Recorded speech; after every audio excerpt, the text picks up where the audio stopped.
২১শে জুলাই থেকে শুরু হয়েছে পার্লামেন্টে বাদল অধিবেশন। কিন্তু সংসদে বর্ষাকালীন অধিবেশনের আগে প্রধানমন্ত্রী নরেন্দ্র মোদী বলেন যে এই বর্ষাকালীন অধিবেশন দেশের জন্য অত্যন্ত গর্বের বিষয়।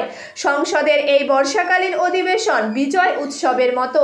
আন্তর্জাতিক মহাকাশ স্টেশনে ভারতীয় পতাকা উত্তোলন প্রতিটি ভারতীয়ের জন্য গর্বের মুহূর্ত।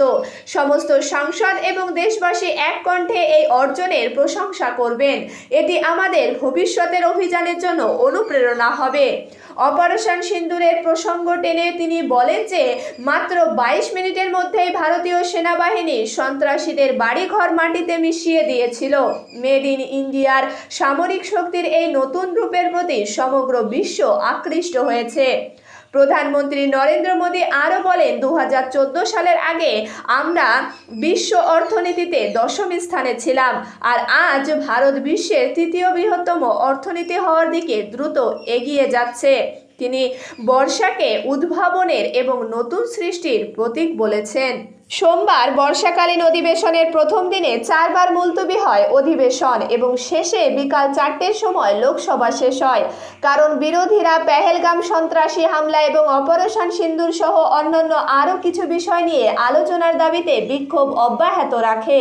লোকসভার মতন একই বিষয় নিয়ে আলোচনার দাবিতে বিরোধীরা বিক্ষোভ দেখালে সকালে রাজ্যসভাও সংক্ষিপ্ত মুলতবি হয়ে যায়। বিরোধীরা বলেন যে প্রধানমন্ত্রী নরেন্দ্র মোদীকে সংসদে উপস্থিত থাকতে হবে। রাজ্যসভার কেন্দ্রীয় মন্ত্রী জেপি নাড্ডা এবং কিরেন রিজিজু বলেন যে সরকার এই বিষয়গুলি নিয়ে যে কোনো আলোচনার জন্য প্রস্তুত, তবে তা নিয়মানুসারে হওয়া উচিত। অন্যদিকে রাজ্যসভার প্রশ্নোত্তর পর্বে কেন্দ্রীয় বেসামরিক পরিবহন মন্ত্রী কে রামমোহন নাইডু আহমেদাবাদের এয়ার ইন্ডিয়া AI-171 বিমান দুর্ঘটনা সম্পর্কিত বেশ কয়েকটি প্রশ্নের উত্তর দেন। এরপর কংগ্রেস নেতা রাহুল গান্ধী সরকারি মন্ত্রীদের বক্তব্যের ওপর নিজের মতামত প্রকাশ করার জন্য তার আসন থেকে উঠে দাঁড়ান।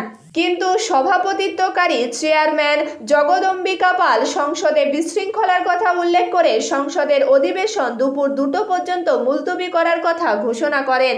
দুপুর 2টোর কার্য উপদেষ্টা কমিটির বৈঠক দুপুর 2:30 নির্ধারিত হওয়ার কথা বিবেচনা করে সভা বিকাল 4টে পর্যন্ত মুলতবি করা হয়।